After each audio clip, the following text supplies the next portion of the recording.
Halo Bray, kembali lagi di Gaptek News. Seperti biasa, setiap minggunya gue akan meng-highlight beberapa berita yang menurut gue menarik, tapi nggak tahu kalau menurut lo.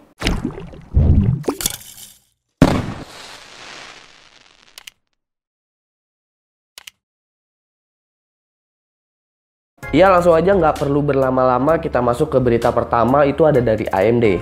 Jadi AMD telah meresmikan e-sport arena pertamanya, yaitu Supernova Esport iCafe. Supernova Esport iCafe ini menurut gua, karena gua sempat kesana dan diundang oleh AMD, itu cukup menarik dan sangat wow untuk ukuran sebuah warnet atau iCafe. Karena di regular roomnya itu dia menggunakan FX 6350 prosesornya dan juga menggunakan VGA card Asus Radeon RX 460 ROG Strix. Dan itu cukup tinggi untuk kelas reguler. Di sana pun semua udah pakai gaming chair semua, jadi udah nggak pakai bangku-bangku biasa kayak begini. Dan di ultimate roomnya itu menggunakan RX 470 VGA cardnya. Selain didukung oleh AMD, iCafe ini juga didukung oleh Asus ROG, Corsair dan juga Sades. Untuk periperalnya di reguler itu menggunakan Sades dari headset, keyboard dan mouse-nya. Kalau di ruang yang ultimate, di ultimate room itu menggunakan Corsair semua periperalnya. Oh iya, Supernova iCafe ini lokasinya berada di Tanjung Duren, itu daerah Jakarta Barat, dekat Central Park. Alamatnya di Jalan Tanjung Duren Raya nomor 1. Dan untuk harga billingnya dan juga promo-promo lainnya, kalian mungkin bisa cek di fanpage Facebooknya Supernova. Itu gua kasih di description linknya. Lanjut ke berita kedua, yaitu ada dari Apple. Apple baru aja merilis MacBook Pro terbarunya. MacBook Pro terbarunya ini hadir dengan touch bar dan juga touch ID. Itu ada di atas keyboardnya, jadi kalian bisa geser-geser dari entah itu notifikasi atau apapun, kalian bisa bikin shortcutnya di situ. Apple untuk MacBook Pro-nya ini memang mengeksklusifkan touch bar dan touch ID-nya tersebut. Selebihnya ada IPS Retina display yang memang menurut gua itu adalah display yang masih belum ada lawannya sampai sekarang.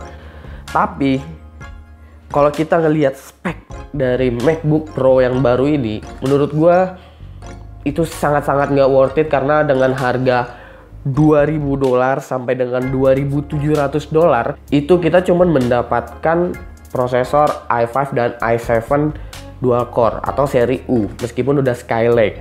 MacBook Pro yang baru ini menurut gua sangat-sangatlah nggak worth it untuk harga 2.000 sampai dengan $2.700, which is sampai di Indonesia itu bakalan jadi mahal banget. Kalau di luar negeri aja harganya udah segitu.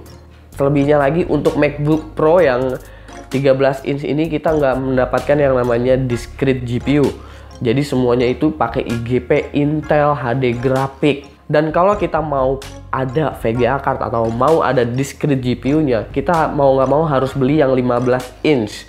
Dan itu pun kita harus nambah $400 sampai dengan $700.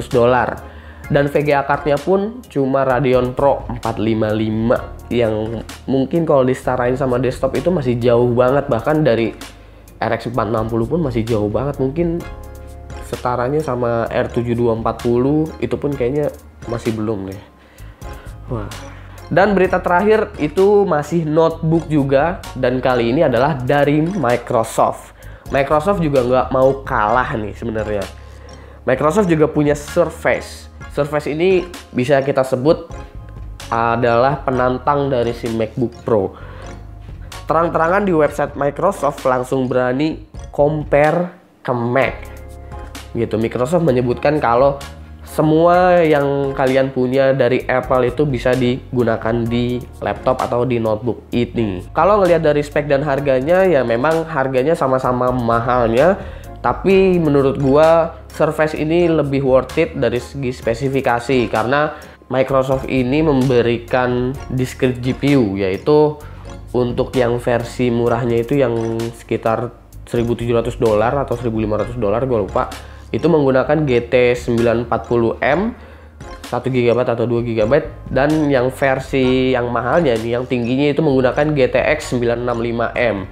Jadi GTX 965M itu ya masih lebih worth it daripada Radeon Pro 455 lah.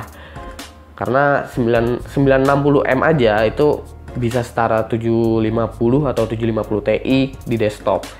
Jadi untuk kebutuhan editing dan lain-lain sebagainya juga gua rasa Surface masih lebih oke dibandingkan MacBook Pro. Paling yang jadi kekurangannya Surface adalah ya display, karena displaynya masih menggunakan IPS biasa dan masih sRGB, belum Adobe RGB dan juga belum Retina display. Itu dia.